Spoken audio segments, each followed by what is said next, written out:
یک پسر دانشجو به نام آرمان برای امتحان آخرته مجبور شد شب رو توی کتابخونه قدیمی دانشگاه بمونه.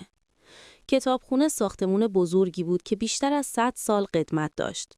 شایعه‌ای بین دانشجوها بود که میگفتن طبقه سوم این کتابخونه یک اتاق قفل شده وجود داره.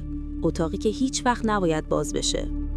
ساعت نزدیک 2:30 شب بود. سکوتی سنگین همه جا رو گرفته بود. چراغ‌های بیشتر سالن خاموش بودن. فقط چند لامپ مهتابی کم نور کار می‌کردن. آرمان برای پیدا کردن منبعی خاص سراغ بخش قدیمی کتاب‌ها رفت. اونجا بین قفسه‌ها متوجه در چوبی بزرگی شد که قبلا ندیده بود. روی در با گچ نوشته شده بود: بازش نکن. کنجکاوی بر ترسش غلبه کرد. با فشار دستگیره در با صدای ناله‌ای باز شد. هوای سرد و بوی نمناک به صورتش خورد.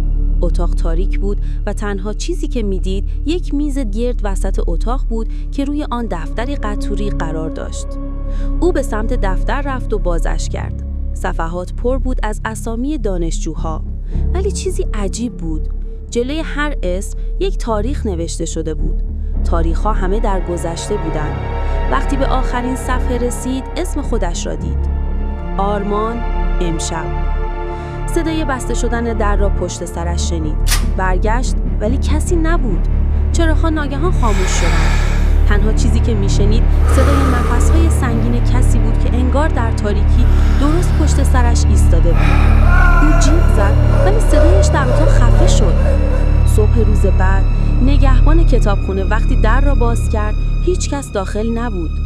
فقط دفتر روی میز بود و اسم بعدی که نوشته شده بود: نگهبان فردا شب.